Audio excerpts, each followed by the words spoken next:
Well, a warm welcome to you all. I'm JJ. I am a life coach and I eat mostly meat. I'm Eric. I'm a novelist.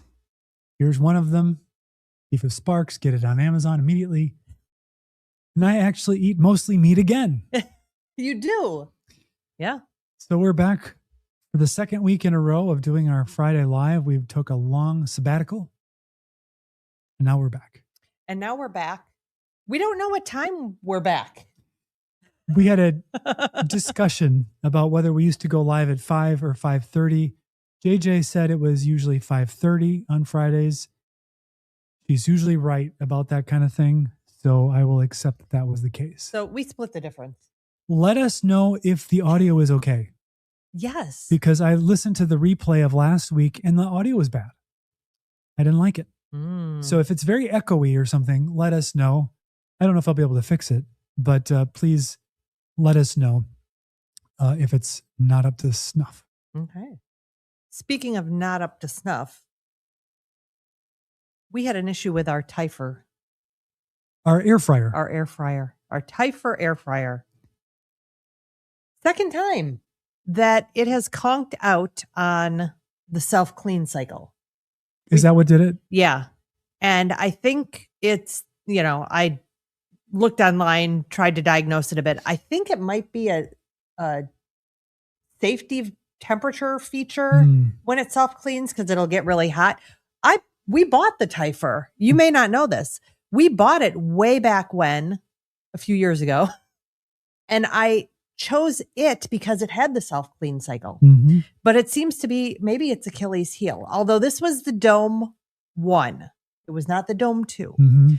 But the thing I have to say about Tifer is that their customer service is phenomenal. Phenomenal. So we now have a new Tifer Dome 2 as a replacement under warranty. And this is the second dome we got replaced under warranty. Yeah. So we basically got 3 domes for the price of one. Really? Yeah. I don't recommend, scamming the system in any way, but it's pretty phenomenal. So yeah, we've got the Dome 2, but here's the thing. If anyone out there knows, you can pop it into the chat or into the comments later. We don't know how it works yet.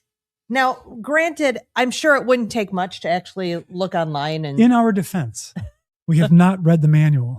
I did look at the manual. Oh, did you? But I didn't really explain it. Okay. So there's a steak feature, and you do the steak feature, and it does a preheat mode. I get that. But then I don't know how to go really into the cook mode. Maybe it is cook mode, but it doesn't make any noise when it's in cook mode and the time ticks down. I don't know what's happening, but it's a little weird for me. So yeah, we press this steak button and in the past that would just go hot and you'd cook. But now it does a preheat. And if you put the steak in there like the old one, it doesn't get cooked as much. Yeah. Like the air, you want an air fryer because it has air circulating. And so it doesn't seem to be circulating air on the steak mode. It does on the preheat. Yeah. But not on the steak. So it's a mystery, but we'll solve it. We will. And if you happen to know, pop it in the comments. But while we were waiting for it to come back, we broke out the old Ninja. Yes. And it does a great job still. It really does. I mean, and that is pretty old. And I eat basically 2 steaks a day. So that's how I cook it. I salt both sides, throw it in there, 8-9 minutes. And that's it. That's all I do. I don't even let it rest anymore. I just start cutting into it and eating it. You animal. Michelle and Marla say the sound is good. So hello, Michelle and Marla. It's good to see you. Yeah, very good to see you. So should we get into it? 3 years carnivore, and then we stopped for 6 months. Well, and then I stopped for 10 weeks. And then, and then I've kind of backed back into something very close to carnivore. But we learned a lot during that period of time. And it was very interesting because there's a YouTube channel we love that's not a carnivore channel called Max Miller. Tasting History. Tasting History. If you've seen it, let us know in the chat. He has 4+ million subscribers, so you're probably one of them. But he did a episode about the Salisbury steak. Yes. And if you're not familiar with his format, he introduces a recipe from olden times that he finds in some cookbook or infers from notes. And then he prepares it. And then he takes a break and does the whole history of the era and what he's talking about. And then at the end, he eats it. So it's a great format. Yeah. And the Salisbury steak was something that I had remembered from, the TV dinner, which he does talk about. But it was invented by Dr. Salisbury. Mm-hmm. And I guess the story goes, let's actually bring up we're not going to show the video, but here's Max talking about it. And I remember people in the carnivore sphere mentioning this. I remember doctors mentioning this here and there, but yeah. During the American Civil War, the soldiers were dying more of dysentery than battle. And so he was trying to figure out, was it something they were eating? And so he did these experiments to put them on these different mono diets. And then he discovered that the very beef heavy diet specifically, the soldiers tend to flourish. And so he invented the Salisbury steak as a food for them. I don't know which side he was working for. Maybe the North. I hope so. And then it kind of got into the public mind and it became a thing that people ate even if they weren't going to battle. And then sort of the history was lost for a while and people thought it had something to do with Salisbury, England, which it didn't. Yeah, I guess they actually, back in ye old days, he had people actually come to him for the whole whole process. And they would be put on, I guess, hot water was what he recommended. And the steak diet. Beef, the beef diet. And he figured out it had to be beef or maybe mutton. Mm-hmm. So this red meat was really essential. But what was interesting about it was Max is not a carnivore at all. No. But he was talking about the health benefits that people derived from doing this, including weight loss, blood sugar regulation, and just being better nourished. And we were all like, this sounds really familiar. When people go on the proper human diet, whichever formulation that is, they tend to see these benefits. And here it is. Not news. And but it was interesting too, because Max was not completely dismissive or disrespectful, but he was clearly skeptical. Yeah. In the way he read things and his slight look on his face, he was clearly like, no vegetables. Which is or fruit. And fruit is bad. Yeah, Salisbury wasn't a fan of fruit. Although the Salisbury steak was basically minced beef that had some seasoning in it, salt, but also I think it had some oats in it. The recipe he did, maybe to give some body to it. Maybe, yeah, had some oats. But the gravy, which I don't know, maybe came later or came in his institution, had a little bit of flour in it. Mm-hmm. But it wasn't the biggest portion of what it was. No, it was still predominantly beef stock and meat. Whatever. Yeah. But I remembered I actually kind of like Salisbury steak. And so I was wondering, are there any like sort of carnivore, close keto Salisbury steak recipes out there? Because I would like you to make that for me. And I haven't looked at that yet. It sounds like there's too many steps involved. Because if it's more than salting a piece of steak and putting it in the air fryer, I get a little antsy. That is true. You asked if Chris Cooking Nashville even maybe did a recipe, yeah. And I haven't researched that since we saw this show. So. Melanie is here. Hello. Made it while we were live. Hey, Melanie. It's good to see your icon. We've got all M's right now in the chat. Michelle, Marla, Melanie. So JJ had the idea for today's topic. Oh, yes. And the Salisbury steak actually was kind of a good segue into it because of the health benefits derived from eating it versus hardtack, which is an ongoing joke in Max's channel, which I actually made. You did. I think it was before we were together. You've made a version with in our history as well. The history for me is all sort of one thing, so I never know when events really fell. But I remember it was hard. It did not taste good, and I did not eat more than a couple of bites of it. But I was interested because I had been reading about the Civil War at the time. Mm-hmm. So get into the topic. We were 3 years carnivore. We learned a lot. What did we learn, JJ? Yeah, that's exactly what we wanted to talk about is what did we learn doing our mostly meat diet? And then, like I said, we came off a little, or you said we came off a little bit, and then we're back mostly meat. So one of the things that I learned, I had no concept of how much inflammation. I mean, it's like a slap your head, right? Mm-hmm. But I mean, inflammation is a big deal. It affects a lot of things. So for me, one of the things I noticed right away was when my inflammation started to go down, my allergies improved. And I had eyes that were burning and itching out of my skull. I couldn't use any moisturizers or any makeup. The dog, like they just burned nonstop 24/7. And that resolved like within a few days. It was crazy how quick that happened.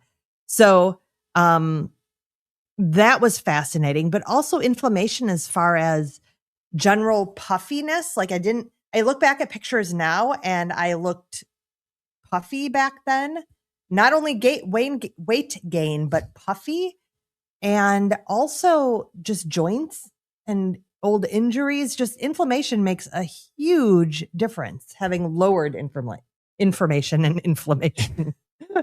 Inflammation is information. Yes. Yeah, it is. Yeah.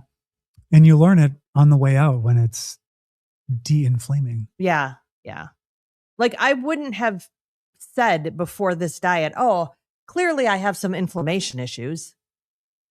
That wouldn't have been a thing I said. You would have said I have gluten issues. I have hormone issues. I have allergies. Yeah, those are things I would have said. Yes, I do need to lose a little weight, but those are because of my hormone issues. I was just looking for your before picture. Yeah. Apparently I deleted it. I don't know where it is. Okay, well.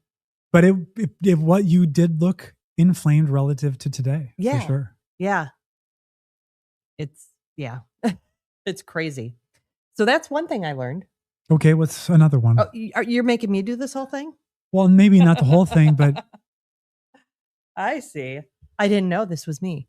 Well, another thing I learned was that aging,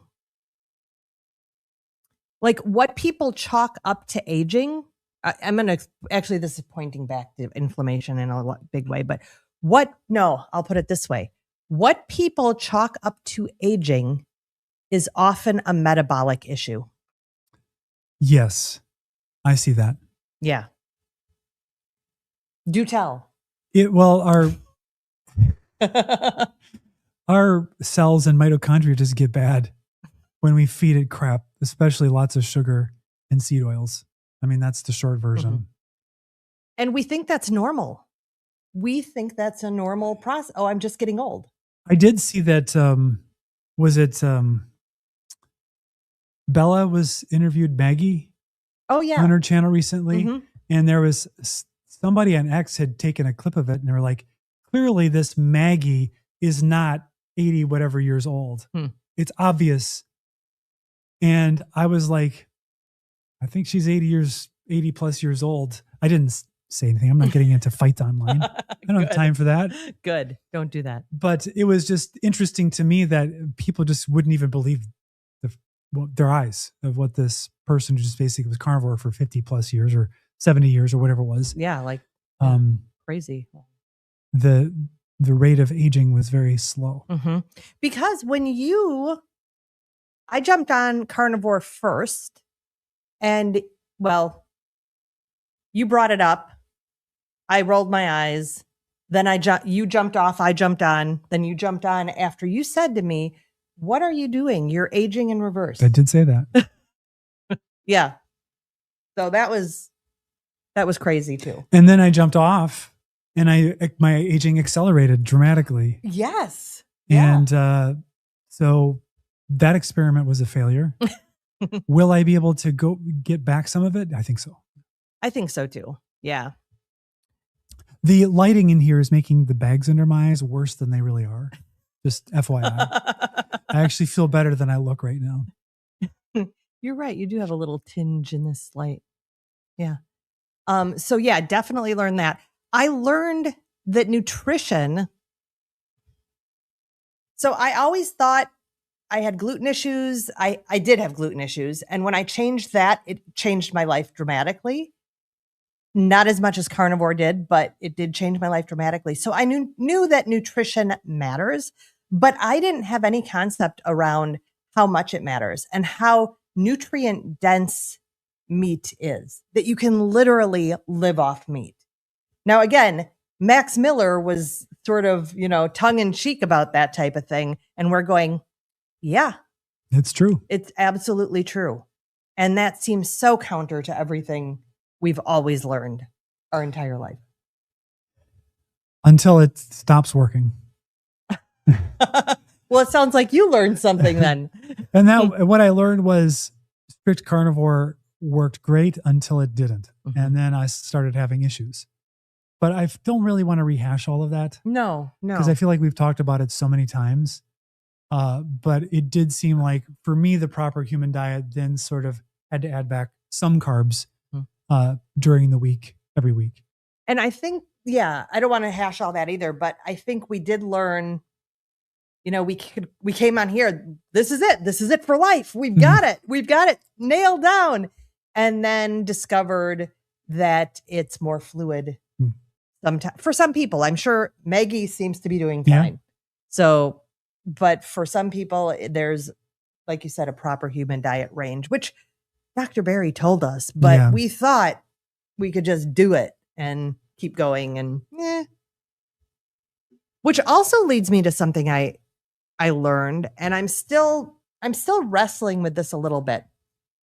Metrics for me matter, but they're not everything. So what I mean is weight, blood labs, hormone levels, those I've said it here. I always kind of want to keep some tabs on those, but just because I could add carbs in and have some numbers trend in a better direction, I felt like crud. And so they matter in a way. I've talked about the cliff on this channel.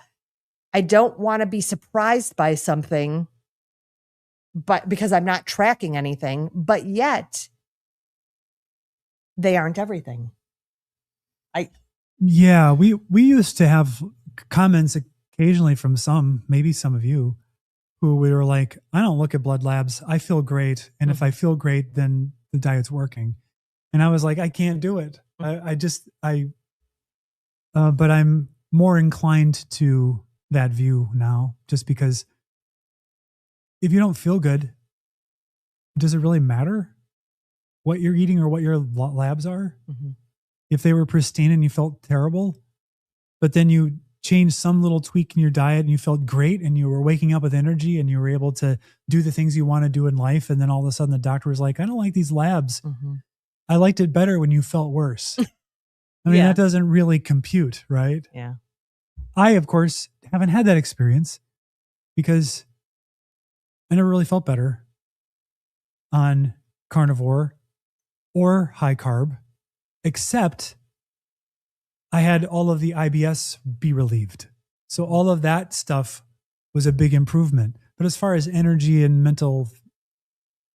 physical energy and mental acuity, I never got anything from carnivore that was especially great. So I don't know what to make of that. I question mental health though for you. You think my mental health got better on carnivore? Yeah, I do. But I'm not in your head. So it was just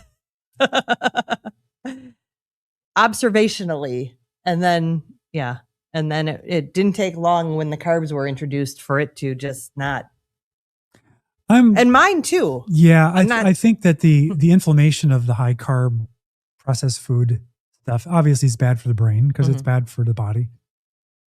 But I'm more inclined to think that the my issues weren't really as diet related. But I don't know. Yeah.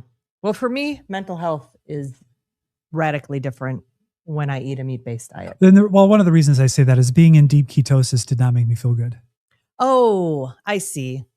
Yeah, and it made you bliss out, and I felt terrible. No, I'm not talking even about deep ketosis. Okay.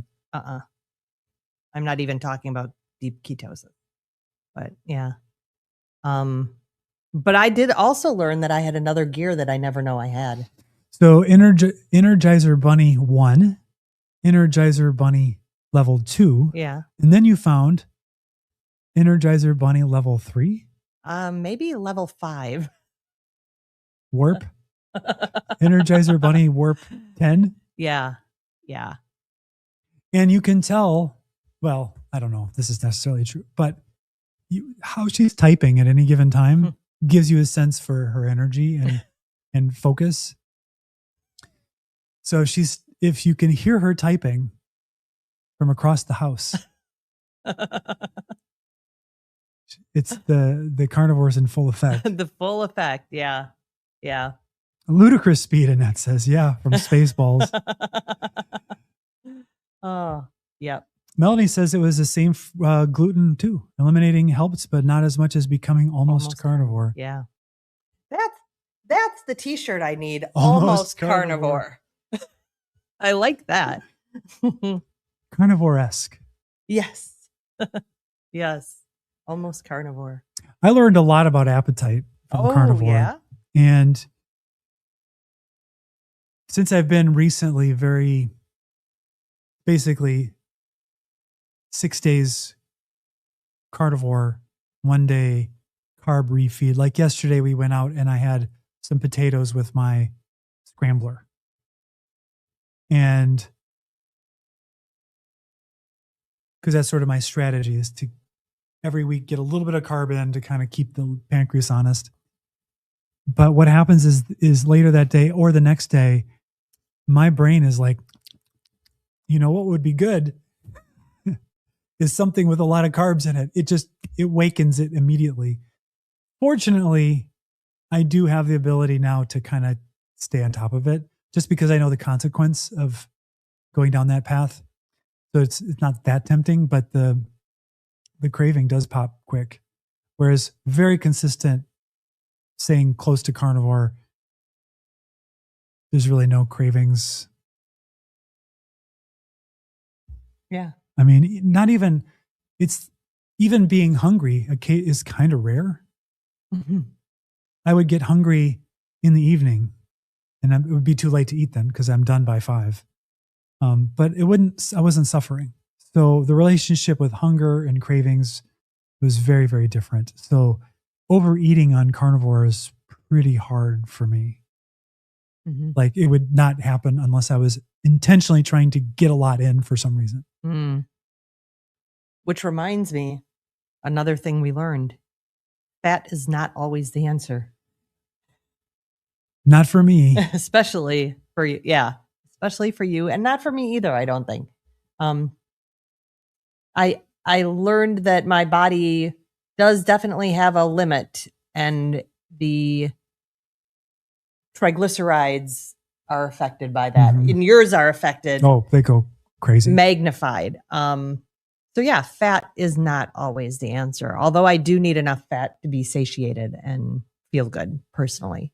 The break from carnivore has been good though, because getting back into it, I was actually getting back into ketosis and my blood sugar was staying low. Mm-hmm. So it did seem like there was some benefit, but did I need to be off of it for 6-7 months? No, I probably could have just added a little bit more carb over a longer period of time and maybe it would have turned it around. But lesson learned.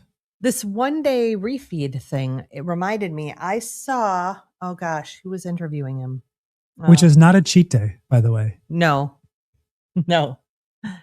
I saw Ben Azadi interviewed by someone recently. And I've seen, obviously, he's in my feed here and there. And we saw him at some event we went to.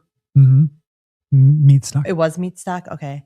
And I've got his book. I've read his book. And I don't remember much of it, but he was talking, he does flexing.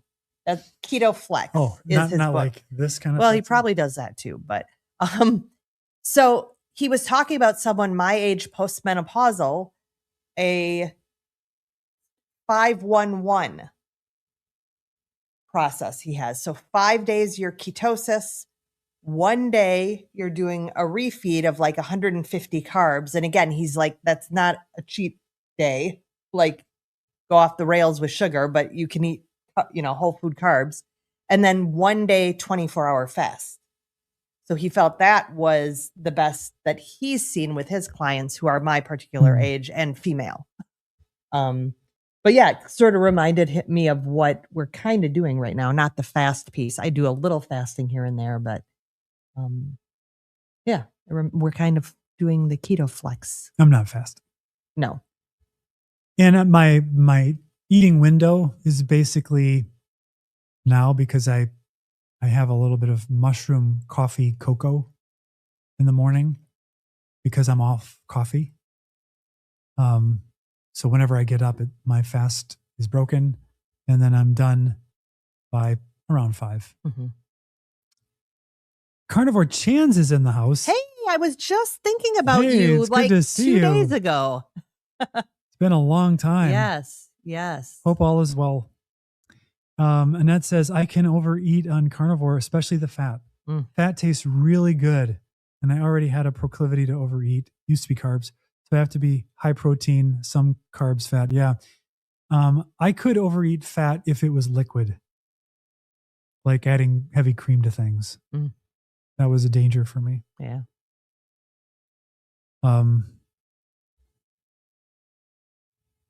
Libby Haynes says, I strive for 20 carbs a day, but end up around 40. Yeah. If that's working, then it works. Yeah. And that sounds great. Sounds great to me. Yeah. Yeah. Oh, and I see that we missed this one up here. Melanie talked about removing oxalates was a big breakthrough for inflammation. But yeah, that meant eating mostly meat, of course. Yeah. And ultimately, I mean, we've always talked about this as being a huge deal, especially with your IBS issues, that it is an ultimate elimination diet. It's just fabulous for that. It's hard to start. But easy to sustain. Yeah. I had a new milestone today. Yeah. We'll just say a new milestone. Eggs have always been in rotation for me. They're fine. But lately I've been eating more for breakfast.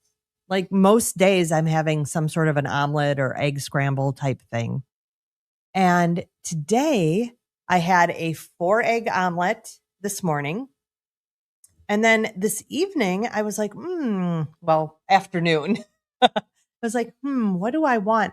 And I opened up the meat drawer and there was ham in there. And I want a ham and cheese scramble. So I had 3 more eggs. So I have had a 7-egg day. And that is my personal record. I'm pretty sure 7 eggs in 1 day. Now I know that's not much for many carnivores, but for me, 7 eggs. Incredible. Yeah, I was doing Gaston level of egg consumption for a while, so that doesn't sound like too many, but congratulations. Oh, yeah. You'll get a lot of choline. Yep, I guess and so. So your thinking will be extra sharp. Oh, there we go. Supposedly. There we go. I'm trying to think. Last Friday, I don't know if I've had any sardines since we were last then. Yeah. I had them 3 times and they were kind of good each time, but I have not had any recently. And we saw what was that brand? Fishwife. Fishwife. We saw 1 tin of it at a local sort of farmer market store. $12 tin of sardines. We left them there. The Wild Planet is not even, it's like a fraction of that. Yeah, that's what I've been doing. Those would have to be the best sardines of all time. I think people really love them though. like really love them. Hmm. But, and I think they're marketed for women. Really? Yeah.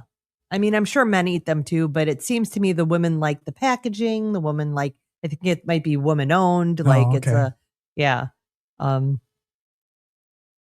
Yeah. Melanie says, I buy 6 dozen eggs when I go to Costco.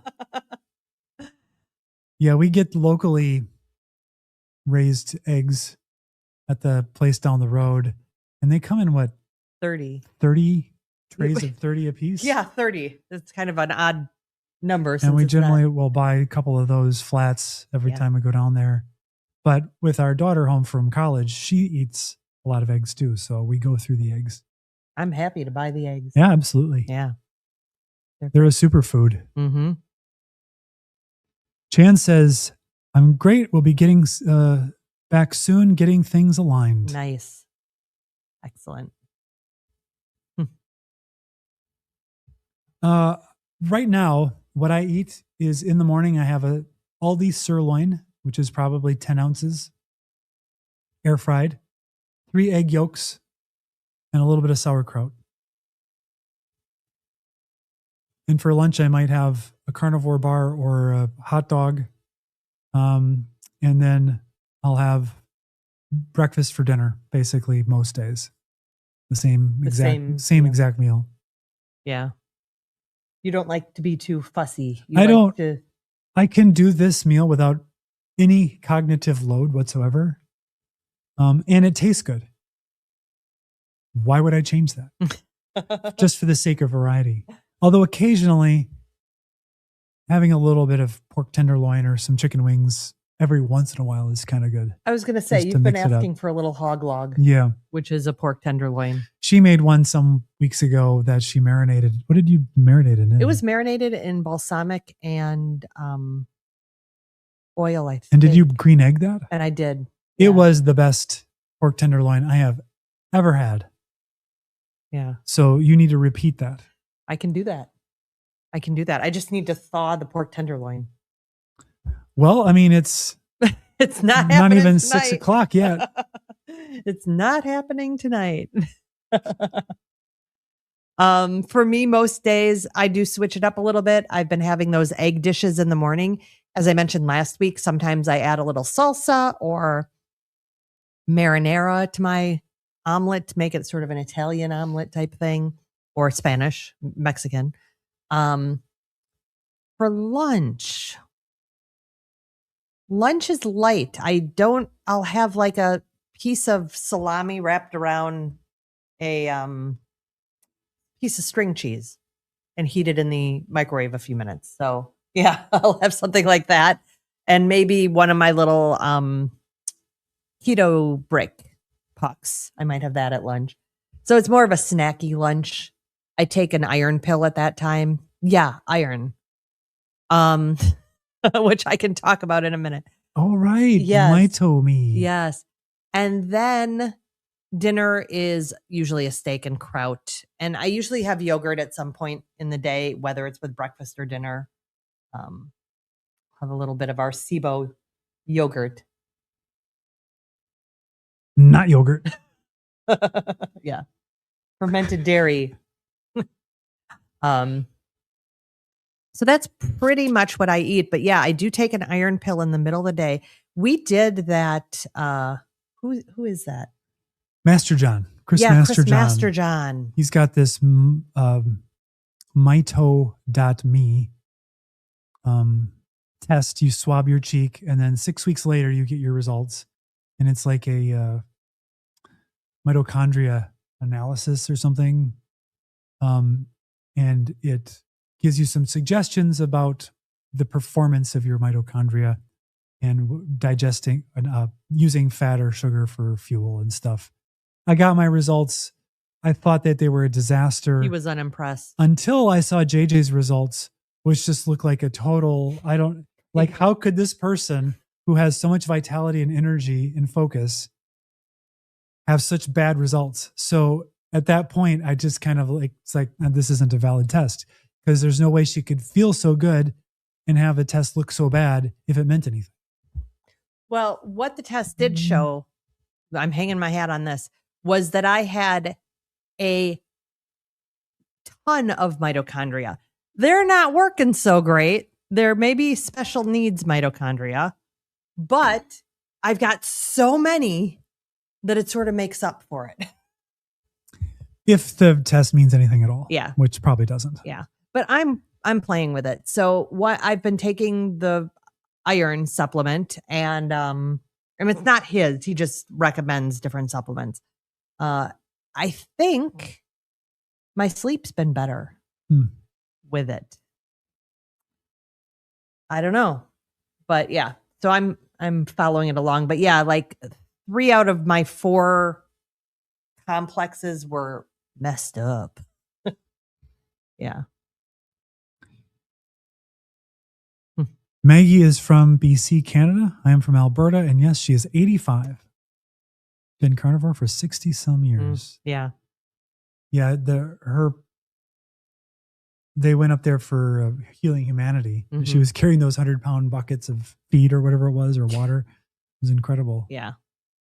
VidViewer says, when I get bored of eggs, I add a small quantity of a couple of veg like leeks and zucchini or carrots or onions. Does the trick. Yeah, there's no problem with that. Yeah. Yeah. I just add sauerkraut, or not. Yeah, sauerkraut, but more commonly some not too spicy kimchi. And I like to get a little bit of, whatever the bugs are in those, and a little bit of flavor from them as well. That's one thing we've been able to avoid is this whole, what is it? Cyclosporia? Well, yeah. Maybe I had it. Oh, yeah, that's right. You did have a couple days of a cleanse. But it's supposed to last a long time. But I also read that if you hit it with curcumin, that it kills it somehow. And I just happen to drink a ginger turmeric tea every single night. I mean, it's complete speculation. I don't know anything. But that's the story I'm telling myself, that I had it and then I licked it real quick. That's a good story. With the ginger turmeric tea. I like it. Yeah. Which I really like. It's from, what is it? Reishi teas. Yeah. And I get it. I have that at about 7:30 every single night. It's got a little zip to it. It is. It's tea time. But yeah, so we've been able to dodge that bullet pretty easily. I've been able to dodge that bullet. You sort of did the Matrix. Just got a little. Or maybe it was something entirely different. Maybe it wasn't that. Yeah. The timing worked though. Yeah. Yep. Yep. No. And that's like, I'm glad I don't eat salads anymore. I will eat some lettuce. Well, I'll have a salad sometimes. I will have lettuce on my burger sometimes, like if it comes with the lettuce and tomato, but haven't been doing that the last few weeks, that's for sure. Some of you will recall that I used to make the carnivore flatbread all the time. Oh, yeah. And eat sandwiches with that. Well, I got back into that for a short span. And then I realized why I had stopped it. Mm-hmm. Because for some reason, my gut does not want to digest it. Oh, really? Yeah, it became a real problem. So I'm like, I guess that's over. This is the cottage cheese. Yeah, it's cottage cheese, egg, and some everything bagel seasoning in it. Mm. Did I say one egg? And you blend it and you put it on a baking sheet and bake it until it becomes a flatbread. And then if you do it right, it has enough structural integrity that you can make a sandwich out of it. And I loved it. Mm-hmm. Past tense. Gave up coffee, so that's past tense. Everything has to be given up. Except meat. I thought you were going to say except me. Which is true. If I have to give up JJ, I just quit. That's no chance of that ever happening. I will give up an awful lot. And I have done. Yeah. Yeah. That's what life is though, right? Yeah. Slowly give up stupid stuff that isn't necessary. I've been doing an earlier eating window for a long time, probably about a year now. We probably started that last summer. And we would do Well, before that, I would do like I'd start eating later in the day, like 10 or 11 usually, and I'd have my 5-hour eating window, and then that. I'm thinking of maybe playing with that again in August. Yeah. It worked really well for me. This works fine too, but I find I feel like I'm a little more snacky during the day. Like, again, I told you what I usually eat, but I kind of want to keep eating. So I'm wondering if I move that window a little bit like it used to be, if that's going to work really well for me, because for some reason, starting a little later in the morning, I didn't feel as ravenous, which makes no sense, but to be determined. I will keep you posted on that, because if I do that, I'm going to wait till August, and that'll be like, we'll probably be on air before then. I think we're going to be back next week. Yeah, we should be. Yeah. Unless something goes terribly wrong. Annette says, I've just become so uninterested in making concoctions for food. I'm so disinterested that if I want pizza, I use egg life wraps, provolone slices, pepperoni, and Italian seasoning, toaster oven, and done. That actually sounds good, except for the pepperoni. Oh, yeah, you're not a pepperoni. That bothers my stomach. You've never been yeah. I had one pepperoni experience. My brother took me to a pizza place that was also an arcade when I was about 12. Oh, it was the organ grinder, I think. Oh, okay. And where they have a giant organ and they play songs while you eat pizza. But then I only cared about the arcade part of it. This would have been age 12. This would have been 1983. Yeah, 83. And they had a Popeye arcade game I had never seen anywhere else. And I think you had to catch hearts that were falling from olive oil or something. But my brother ordered a pepperoni pizza. And I ate it, and I laid in bed going, oh, I had acid reflux for the first time in my life. Oh, wow. And I didn't know what it was. And my brother's like, that's heartburn. You get that from pepperoni. So that's helpful. It's just inevitable. We did go to Chuck E. Cheese a few times, but that wasn't really the place. There was an actual just standalone arcade up near there, Aladdin's Castle. Used to go to, it was by the movie theater. I loved going there. Actually, he gave me for Christmas a sock full of tokens from Aladdin's Castle, because they didn't take quarters. They made you buy their tokens. Yeah. And I would go and play, what was that, Robotron or whatever that game is, with the dial, and you shoot in all directions as the robots come at you. I love that game. I wasn't any good at it. Vid viewer, please tell me how to give up strong black tea with milk. Pretty much given up everything else, including coffee. Ooh. Well, the problem here is the caffeine in the black tea, I guess, is that if you have to give up, you have to go through the withdrawal. There's not as much caffeine, I don't think, in it, but it depends how much you drink. By the way, I just saw, I think the American Heart Association said that people who drink 5 cups of coffee per day live much longer. And I was like, that's a lot of coffee. I think the way to do it is to go cold turkey and just stop doing it.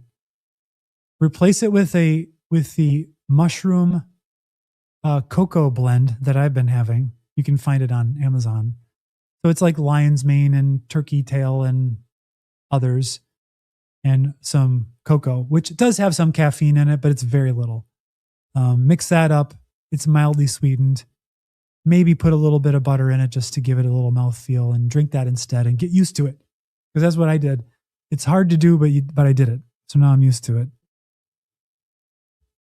Godfather's Pizza. That sounds familiar. Oh, yeah. Frozen yogurt. Oh, yeah. See, in Wisconsin, we did have that, but because we have frozen custard, nobody was going to frozen yogurt. Yeah. They were going to get their frozen custard. The first time I had frozen yogurt was when I was on a trip to LA. Did you go, what's this? I can't eat this. I did not. I did not. But yeah, we went to Menchie's. Was it good? It was good. Well, at Menchie's, and I think a lot of frozen yogurt places are like this, because I've seen it since then. you fill up your container with as much yogurt as you want, and then it's got the topping bar. And you make your own. And then you weigh it at the end and you get charged by the weight. Oh, okay. So I don't really know what the frozen yogurt tasted like because it had hot fudge and caramel and nuts and whipped cream and all the things. Bananas, probably. Yeah. Interesting. Yep. Doesn't sound like it was on plan.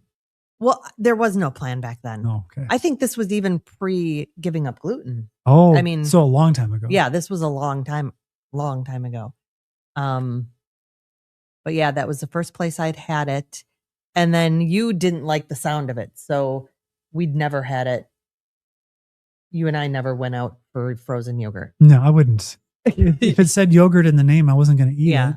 So it wasn't a craze for us. Even now, I don't eat yogurt because what we eat is fermented dairy. It's not yogurt. It's not yogurt.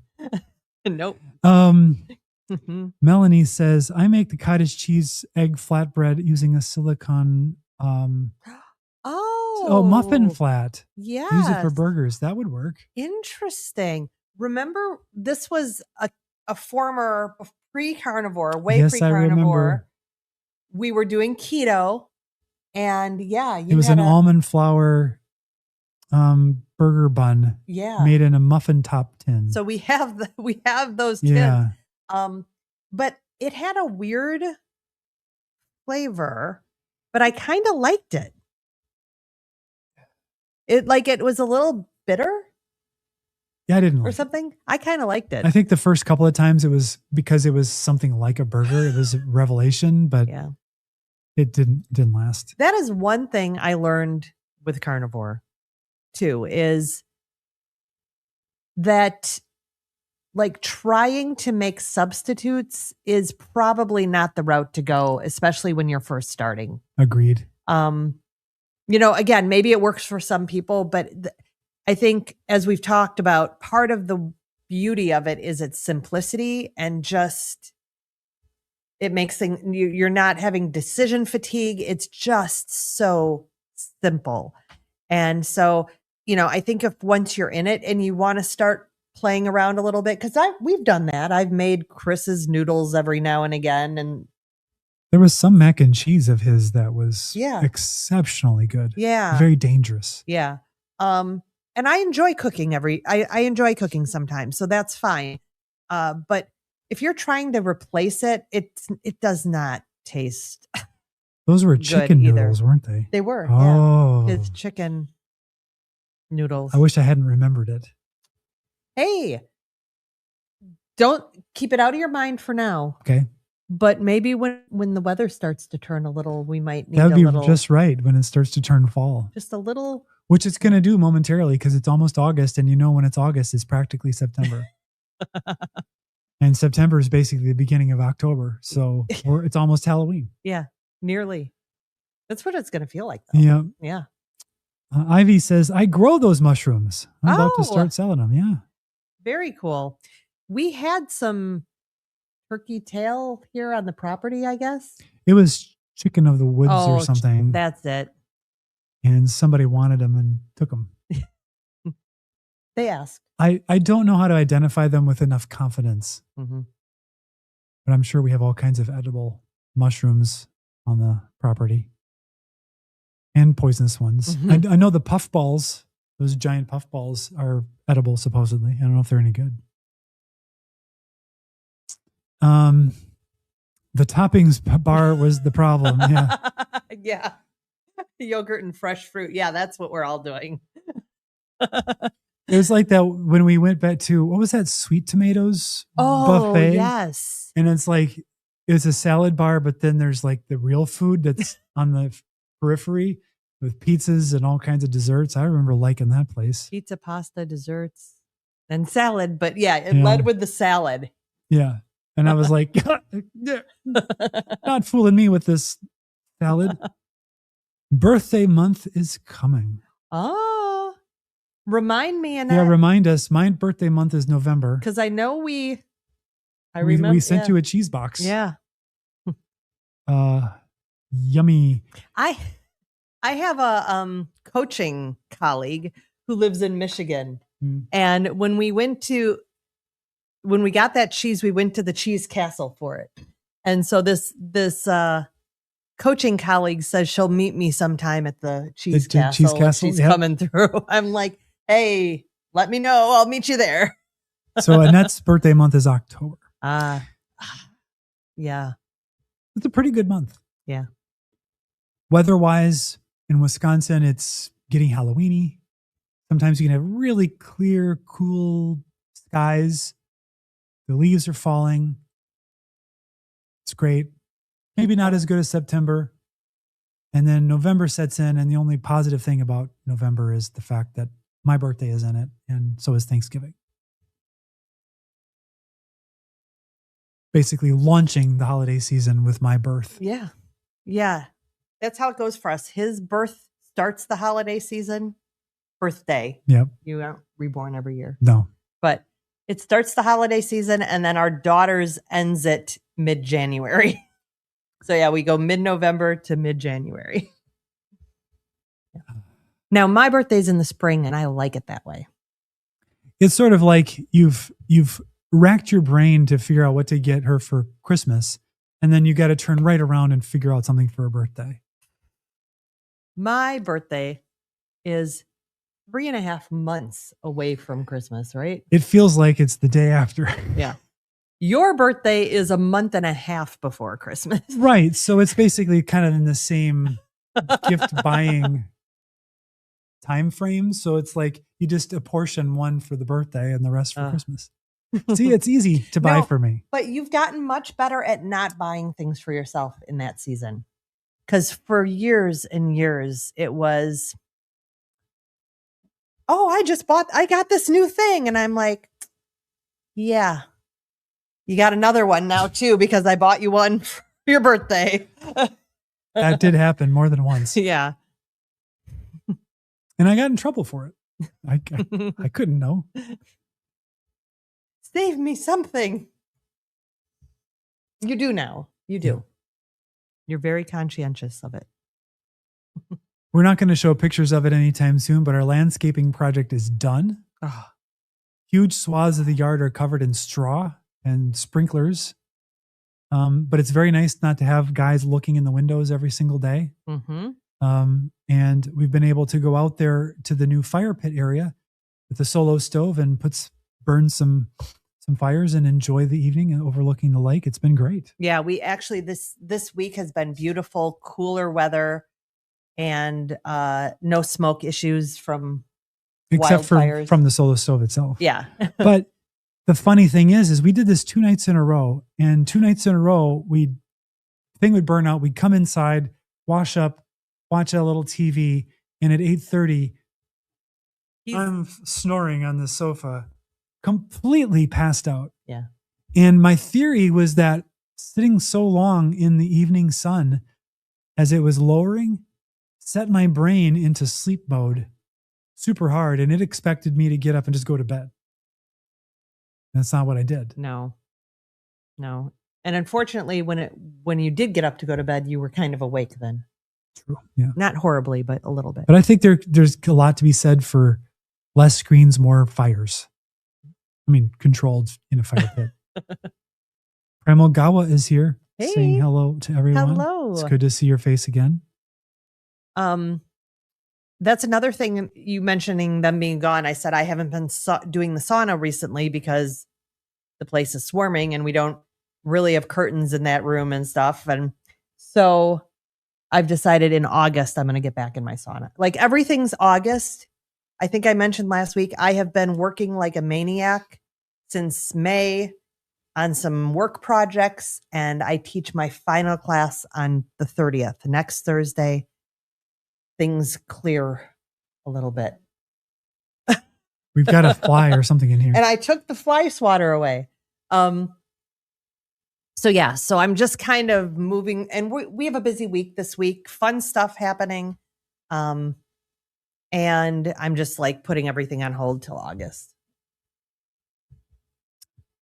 I was deep in the novel today, trying to figure out book 9 still, but I'm making progress. Did a big change interesting things with Nosgan Alnisians, magic, telepathic cats.